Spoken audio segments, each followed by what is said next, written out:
Hello everyone, and welcome to another Liverpool show on Football Talk Podcast. My name is Ozzy, and I'm your host for this evening. During the show, we'll discuss some of the talking points that took place last night in Liverpool's victory against Southampton in the Carabao Cup.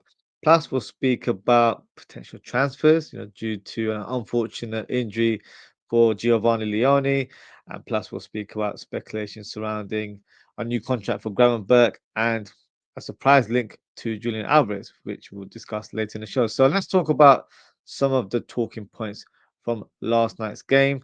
And of course, the big talking point was, of course, you know, Alexander Isak.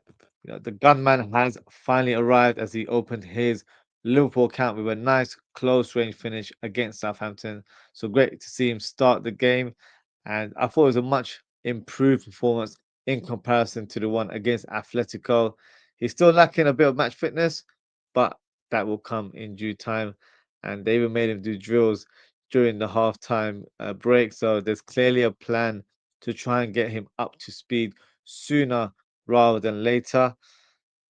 But then there was another striker that was, in the headlines, but maybe the good and the bad reasons, I guess, is Hugo Ekitike. He scored the winning goal with a simple tap in, but unfortunately had a brainless moment as he takes his shirt off to celebrate the goal. But he forgot to realize that he was already on a yellow card. So, my thoughts on that whole moment, of course, it's very, silly of him, slightly unprofessional. When you're on a yellow, you should always be a bit more careful in that kind of moment. And he posted something on his Instagram stories suggesting that he was just excited because he scored in the Carabao Cup fixture. I don't think Carabao Cup is something that is regarded of high esteem for you to be forgetful about being on a yellow card. I feel like there's something more to it in terms of this celebration. I think he's trying to let people know that he's here. And with Isak being at the club, that doesn't just mean he's going to be a second choice striker. So I feel like there is definitely something behind this. I don't know if it's targeted towards the fans because let's be honest, I think the Liverpool fans love him. They really do. But maybe it's a subliminal to the coaching staff that don't disregard me or don't just keep me as a backup striker because Isak's here. You know, he's arrived there first, so Isak will need to pretty much prove that he deserves to be number one. He can't just be number one based on reputation or anything like that. He has to be the number one striker on merit. So I think that's what I got out of it. Maybe I'm looking into it a bit too deep, but I do feel like there was something more to it rather than him just having a brain fart sort of moment and forgetting he was on a yellow card. I I feel like he's trying to send a message out there. Um, but also in terms of the match, the first yellow card that he received was unnecessary. He didn't have to react like that. Of course, let's not forget he's a very young striker, so he is going to have those type of moments. But that's something for him to learn and learn very quickly because you can't react like that in that sort of game, and especially as Liverpool play more games during the course of the season, it's going to be more intense, more high pressure. So oppositions will try and irritate you on purpose. So you have to stay calm, you have to stay cool and collected. So he needs to work on that part of his game. The second, of course, like I just mentioned, should know better in terms of not taking off his shirt. Um, but yeah, something he'll have to learn from. Um, you know, Arnold Slot wasn't very pleased with him. Pretty much referred to the moment as needless and stupid. So one for him to take on and learn from going forward. But I do feel like it wasn't just a simple brainless sort of moment. I think there was a bit something to it or something behind it, more so. So who knows? But just because we've got Isak and Ekitike, Ekitike should still feel like he's part of the squad. He's not going to be out cold, every game. He's going to be very heavily involved, and we need every player available in the squad. We've got a lot of games coming up. In the last week, we played 3, 4 games in a space of 7, 8 days. So it's going to happen a lot more as the season goes on. So don't feel like just because on paper you're the backup striker doesn't mean you're not going to be involved. You are still going to be heavily involved in the team. So that's something for him to kind of learn and pick up on. and hopefully, he can use that to his advantage and take it as experience going forward because we're all one team. We're all trying to fight for the same cause and win silverware for Liverpool. So hopefully he's on the same page going forward. Just gonna go through some of the comments before we move on to the next topic. That's a big up Ozzy. Big up Daz. I hope you're well. Ozan says, Yo, Ozzy, big up Ozan. I hope you're well too. He says, I'm absolutely gutted for Leone, man. First game for the club and this happens. Yeah, I definitely agree with that one. We'll speak about Leone very shortly. Um, and that's it. Ozzy with with he got out on Saturday. Do you think he's at players full game or an hour? It will depend in terms of his match fitness, but I definitely expect him to play at least an hour.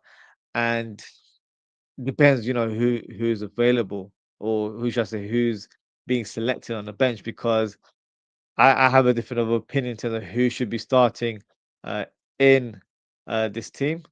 For me personally, based on his performance yesterday, I think Chiesa has to start in the next game. So I would play Chiesa on the left wing and then have Isak up top.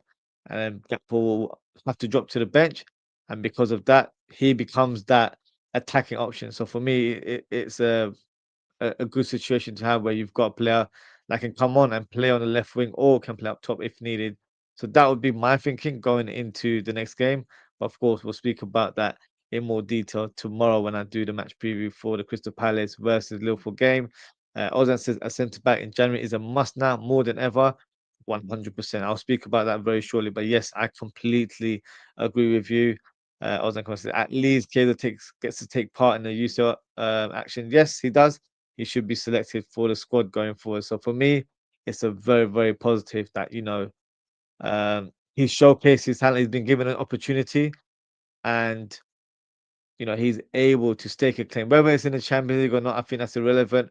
For me, I just want Chiesa to be active and to be involved in the first team. So hopefully, we'll see Chiesa in action a little bit more in the coming weeks. And let's speak about Leone. Ozan Kabak just mentioned him briefly there. Um, Great debut. Let's start from the top, from the young centre back who looked like he was playing beyond his years. Very mature performance.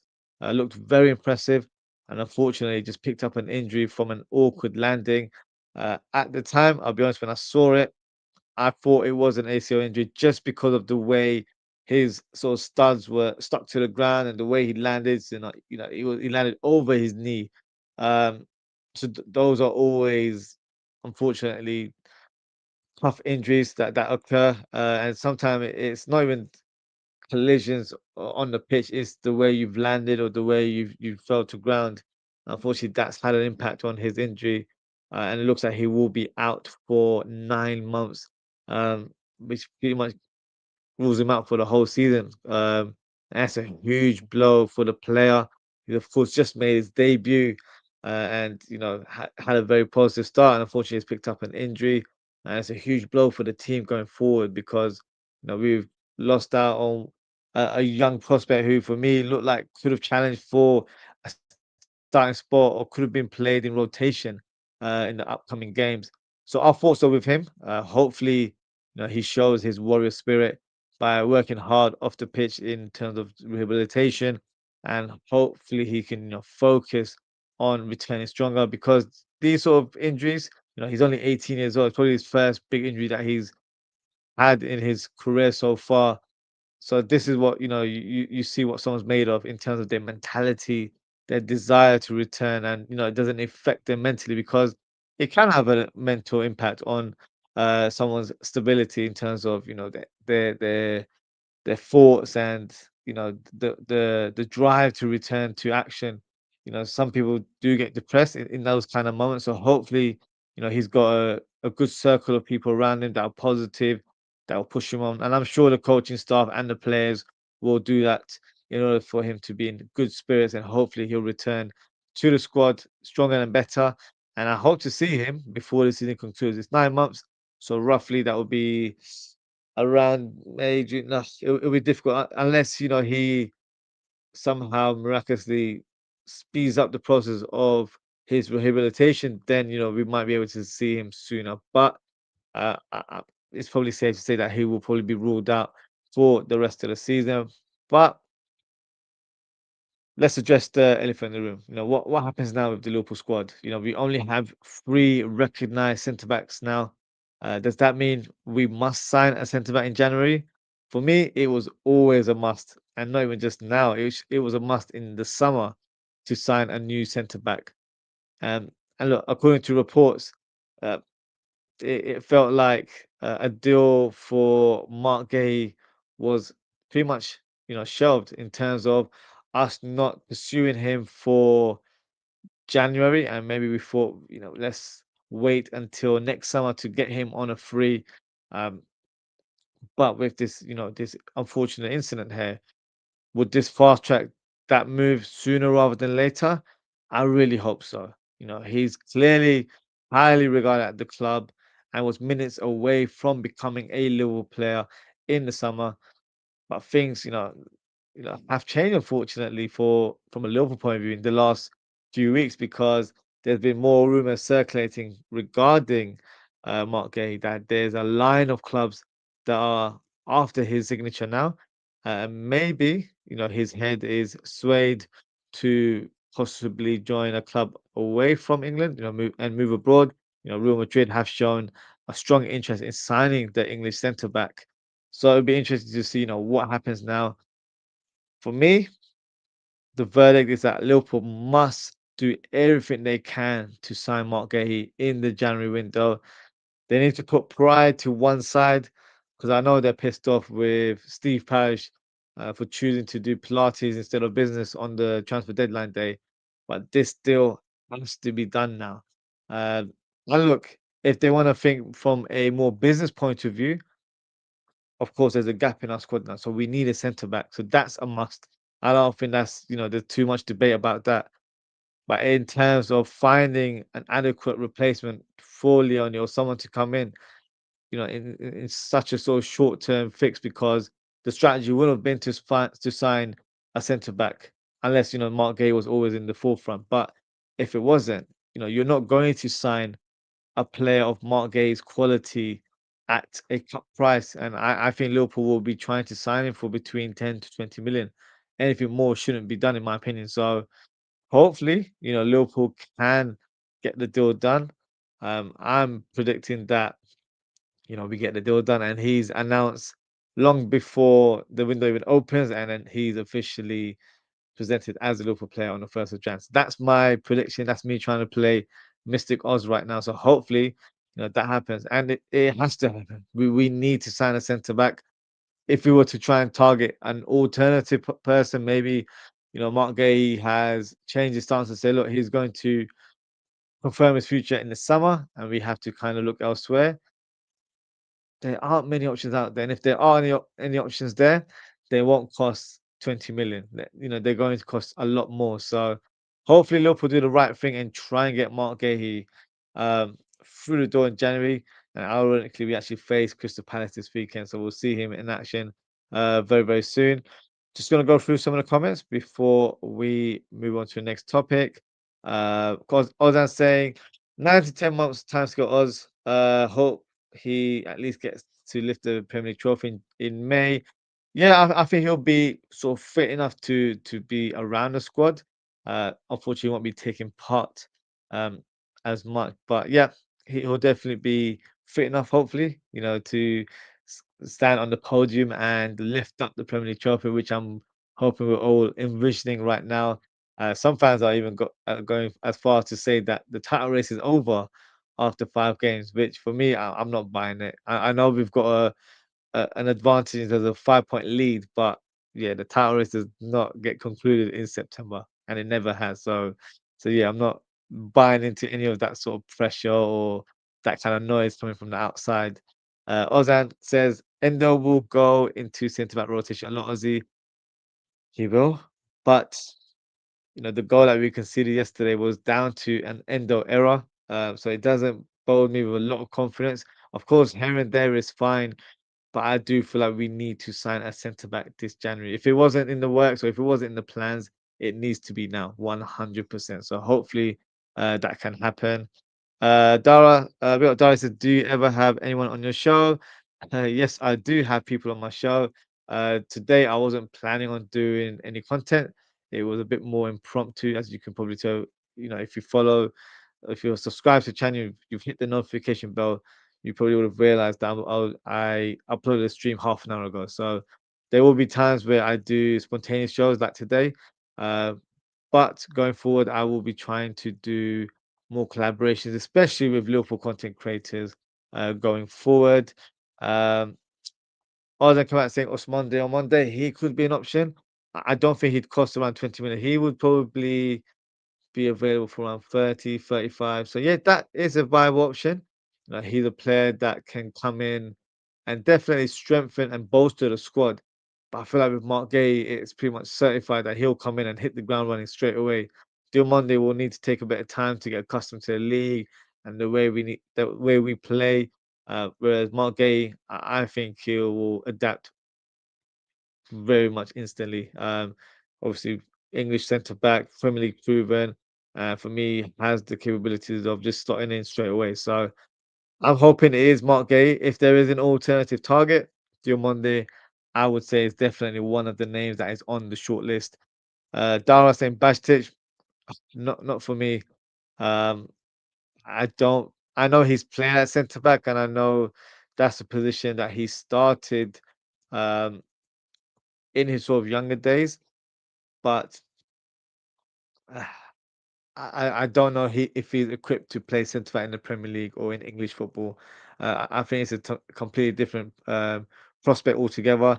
In La Liga, the defenders are more ball playing centre backs, so they're given a bit more space and freedom to distribute the ball. Whereas in the Premier League, even centre backs get hounded. The attackers, especially in the Premier League, they are pressing constantly. So you're not going to get that time and space to hit the passes that you want to do. And in terms of the physicality, that would be my concern for Bajtic as well. Um, so yeah, on paper he is an option, but for me, he's not an adequate option for the centre back position. Omara, in terms of Omara Nalo, yeah, he's an option, but I think he's not quite ready for the first team. Definitely a player with a lot of potential, but I feel like he still needs to develop in the youth ranks or in the under 23s to that kind of level before he's even in the mix of the first team. So for me, inexperienced option right now. But of course, Basic would probably be regarded as an option if he's fit and ready to play right now. But I think the most likely option would be Endo. He becomes fourth choice, or even Robertson. Robertson could play in that role if we need him there. So there are a few options here and there, but I think we have to address um, this position in January and try and get another centre back in as soon as possible. Uh, Dara said better than Endo. Is that in regards to Bajtic? I haven't seen it. I know he's played centre back for Las Palmas, but it's a different team, it's a different league. Um, so when I haven't seen it in English football, I don't really have an opinion, if I'm being honest with you. So um, I don't think he will be equipped enough to do a better job than Endo. But that's just my opinion there. I was saying Sebastian hasn't kicked a ball in 4 months. Exactly. He's not been available for a long time. He's started training, but he hasn't played any minutes for Liverpool right now. So we'll have to give him time to get back to full fitness. But he hasn't been active in terms of the first team. But Darcy, not sure that he's back in full training. He is in full training, but he hasn't kicked a ball in terms of a game. He hasn't played a match. He hasn't played a competitive game. So that's what Ozan is referring to, rather than him being available. It's all good about being available for training, but if you're not match fit, if you're not match ready, then you're not really a viable option. So that's the concern going forward. That says I was watching Redmond last night, Ozzy, and the host said Basic will be in under 21s action for full squad. That's good to know, and I think that is the right transition for him. He needs minutes. He needs to play first team football or competitive football to an extent. I know the under 21s or the under 23s isn't quite men's football as of yet, but I feel like it's minutes under the belt where you're playing at a relatively intense speed. So he'll be able to gain match fitness from playing those fixtures, and hopefully he can be an option. Whether it's a centre back option or midfield, he will definitely be needed in the coming months. Dar says Endo can't even perform as a number six. I disagree with that. He can perform as a number six. He does have limitations in terms of his passing range, and I don't think he's as imposing going forward. But as a defensive-minded player who can sniff out the danger and be a bit more of a destroyer for the team, he definitely has that in his locker. You written Celta Vigo. Is that in reference to Bajtic? I'm not too sure there. I've just randomly wrote Celta Vigo there. Um, on to the next topic. We have to talk about him. Uh, Chiesa. Now, what a performance from Fede last night. Now, that's the real quick Chiesa, in my opinion. Showed his versatility last night, playing in different positions and ended up providing 2 assists. The Isak goal, I'll be honest with you, we've been seeing that kind of connection between Isak and Chiesa in training. So that was light work. That's something we've seen in the last couple of weeks. The second goal, it was down to his movement that created that opening, and he pretty much served the ball to TK on a plate. So overall, a great evening for the Italian winger. Now I've heard that Chiesa will be included into the Champions League squad, as Leoni has unfortunately picked up a long-term injury. Of course, it's never nice to replace someone when something misfortune has happened. But I'm pleased for Chiesa that he's now being added to the squad and is a viable option for us going forward. And look, I'll go far as to say this: if Chiesa continues this kind of form going forward and stays fit, for me, he should be our first choice left winger. I mentioned this on my last show as the question was presented to me about the left wing position. And for me, if everyone's fully fit, Chiesa should be the first name on that left wing position, in my opinion. In terms of what I've seen over the years, he's lethal in that role, and he's a goal threat. He's got great movement, he's got a great sort of tactical awareness of being in certain positions. He's not always going to be on the byline, he's going to go inside and find little pockets to create openings, whether it's providing an assist or scoring goals. He knows the role very, very well. So I'm hoping and praying that Chiesa stays injury free and we get the Chiesa from a few years back, who for me was arguably one of the best wingers in world football. So hopefully, we'll get to see the real Chiesa going forward. Just a few comments here. Ozan saying Stefan's last ever first team game for Las Palmas was in May. Um, Darcy doesn't need to kick a ball to be better than Endo. Um, I don't think we were. I was speaking in that regards. If he's not available, what's the point of even talking about him? If that makes sense. Um, you think he's a better centre back than Endo? I don't know. That's a bit of a strange argument there. For me, they're both not natural centre backs. I know he's played there in his early parts of his career. I'm referring to Bajtic here, but for me, he's not a centre back. He is a midfielder. So you're having an argument about two players who don't even play centre back as their natural position. So if one is better than the other, all right, so be it. But for me, they're not natural centre backs. They're not better than Mark Gay, are they? That's the type of player I want in my squad. So currently, I would probably say Endo goes ahead of Bajtic because he's available. If you're not available, what's the point of talking about him? So Endo is available to play in our upcoming games. Bashis has just returned to training, so that doesn't mean he's fully fit or he's match fit. So for me, Endo would be the person that um, I would regard as a centre option now. And after Endo, I'd probably say Robertson before I even say Bashtic because I've not seen Bashtic play for a long time. If you've watched him for Las Palmas, that's all good. But I've not seen him in a Liverpool shirt. For me, that's more of a concern. He's played here and there, he gets injured for a few months, and then, he's back to finding his rhythm once again. So for me, it's a bit stop start, and he's not someone that can be relied upon as a squad player. So for me, if you think he's better than Endo, that's all be it. But for me, that's a very light argument. It's not an argument that I feel like it's day and night. It's a difference of an opinion or you have a different perception of the player. And I don't think there's much to it, to be honest with you. Neither of them are natural centre backs, so that's my concern going forward. And I just realised we do actually have a centre back in the squad in Reece Williams, so he will be ahead of Bajtic in the pecking order. And I know a lot of us don't rate Reece Williams, but he's a traditional centre back. So I'd rather go for him instead of Basic, who hasn't played centre back in English football. So let's see what happens going forward. But right now, he's not even available. He's not even in the first team squad. So until he's not selected, not really much worth talking about, in my opinion. Darcy, I completely disagree. Endo has nothing in his locker.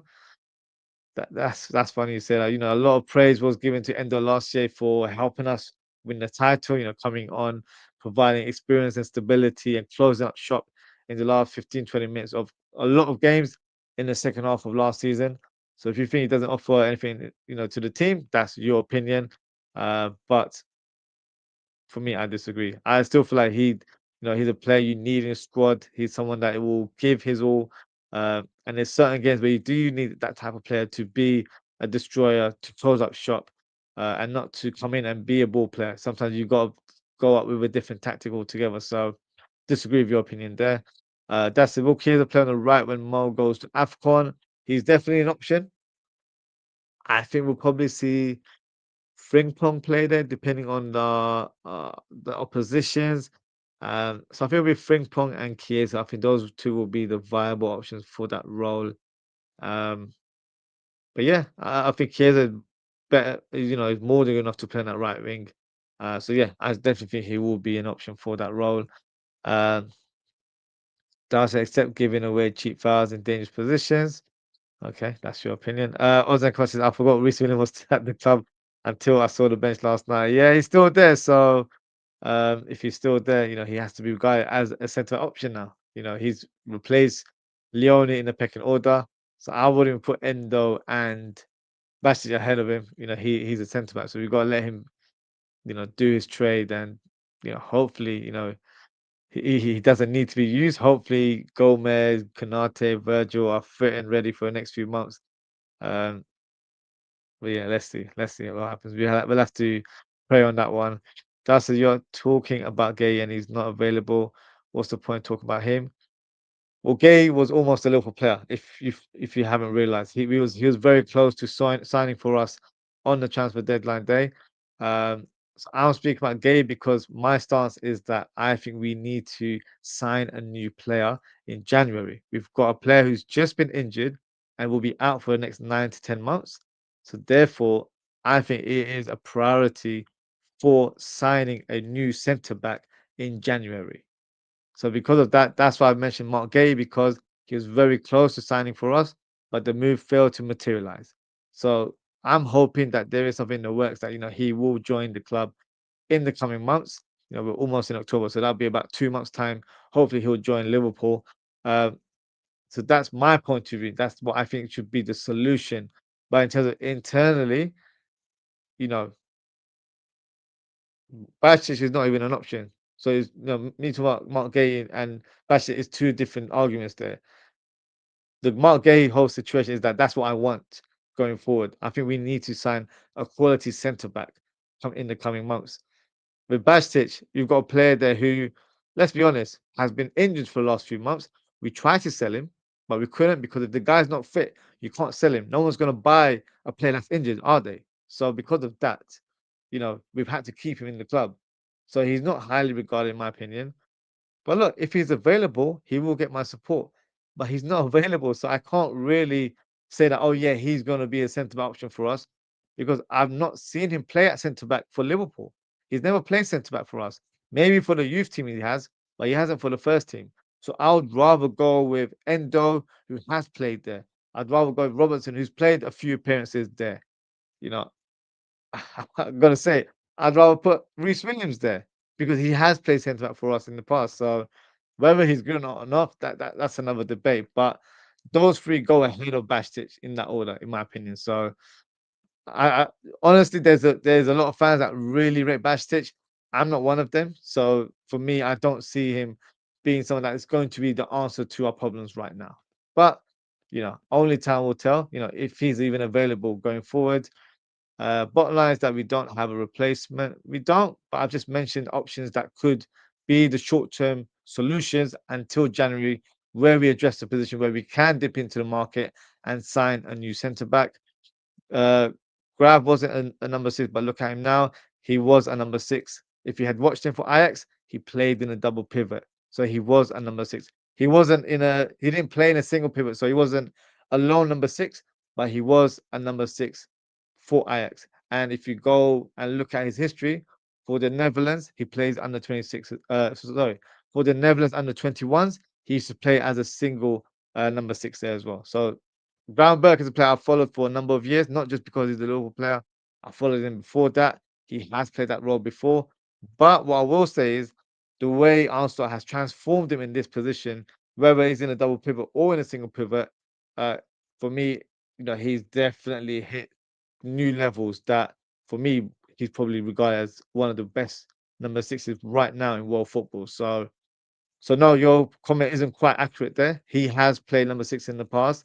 It's just that he hasn't played to this level. That's the only difference there. So you 1000 disagree with you? Or that, you know, I'm telling you what I've seen in the past. Have you watched Gravenberch in the past? I don't think so. Go and do your research on Gravenberch and then come back to me because I know what I'm talking about. I've watched him as a Netherlands player, as an under 21 Netherlands player, and I watched him for the Ajax team as well. So I know what I'm talking about here.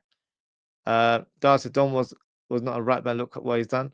He was a makeshift right back for 2 games. Are you saying he's a right back now?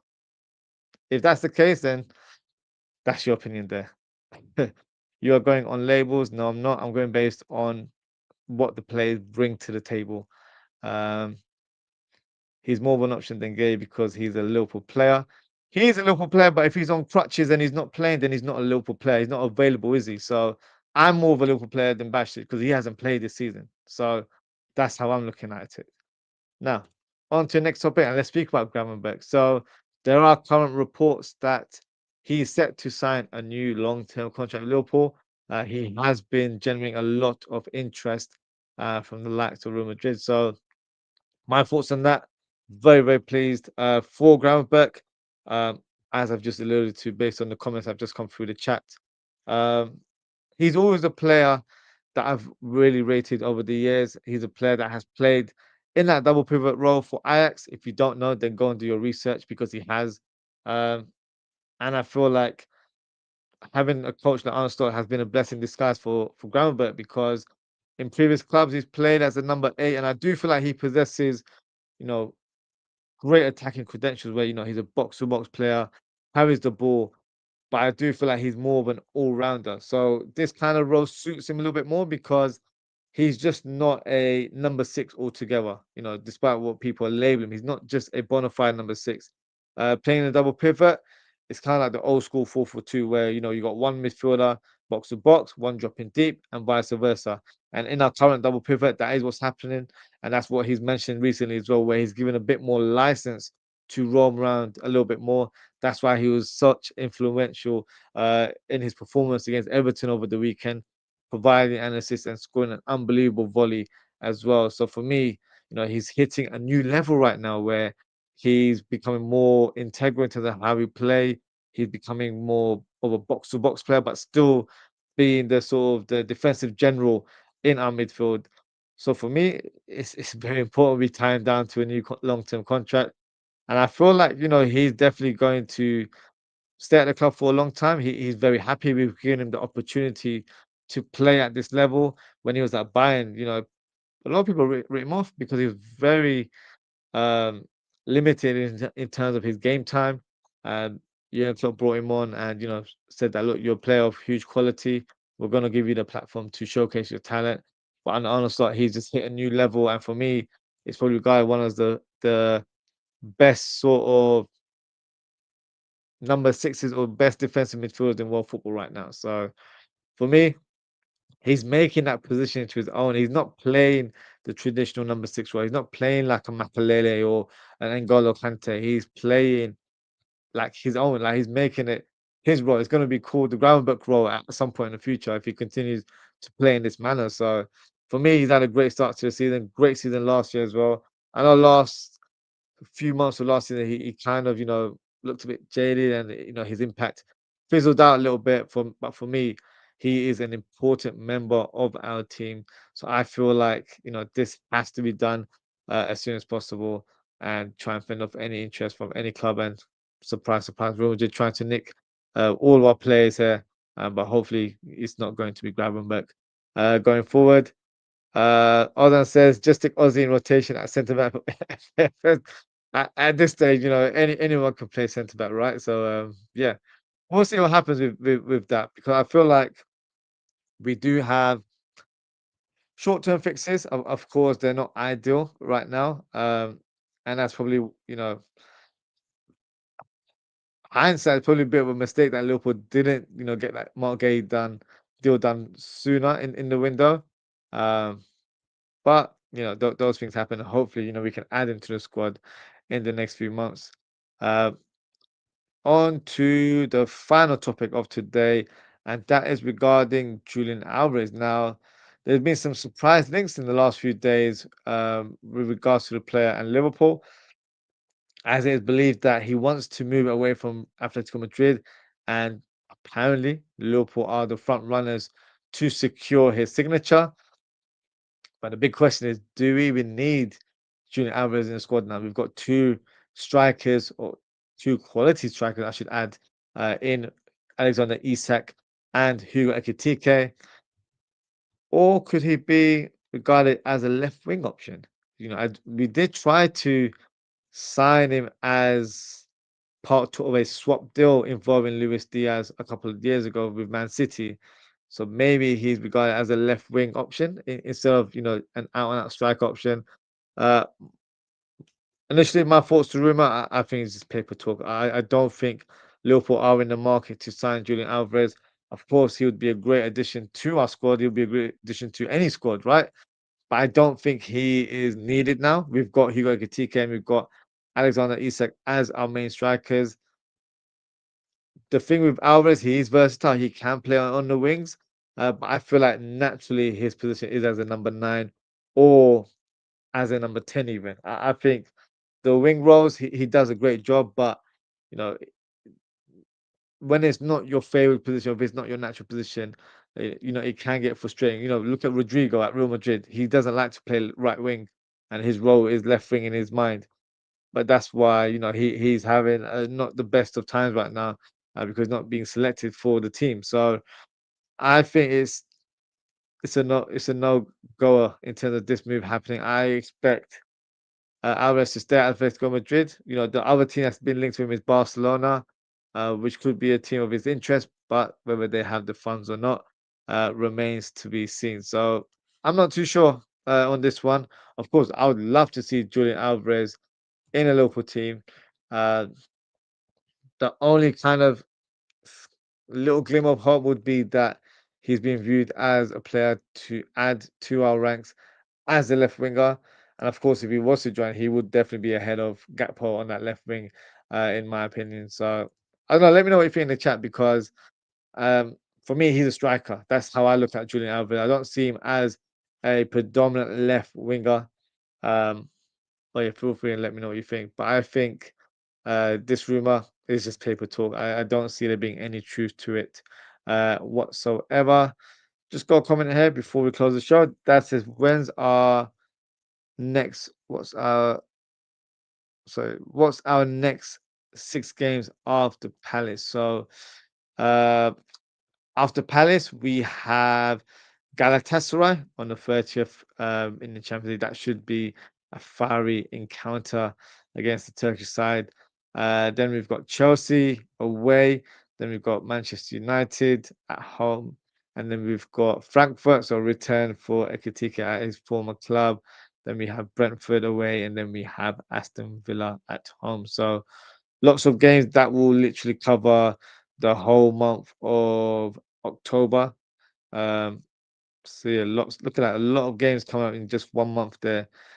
So yeah, Liverpool have a lot to do, and then the following fixture after Villa will be against Real Madrid, which should be an exciting encounter. The return of Trent Alexander-Arnold at Anfield could be a possibility there, but we'll speak about that closer to the time. And that is it for today, guys. Thank you so much for tuning in. Thank you to Oz and Kabak. Thank you to Daz. And thank you to Dara for your comments. Appreciate your engagement as always, guys. If you haven't already, please don't forget to like, comment, share, and subscribe to the channel. Now, in terms of upcoming shows, I will be doing a match preview of Crystal Palace versus Liverpool tomorrow evening, possibly around 11:30 p.m. UK time. So the best thing to do is hit that notification so you know exactly what time the stream will begin. And then hopefully we'll plan on doing the live watch along as well. I believe it's a 3 o'clock kickoff, isn't it, on Saturday? So yeah, we'll do a live watch along for that fixture, and we'll also do a match reaction show later on the day. So that is it for today, guys. Thank you so much for tuning in. Take care, stay safe, and I hope to speak with you all very, very soon. Goodbye.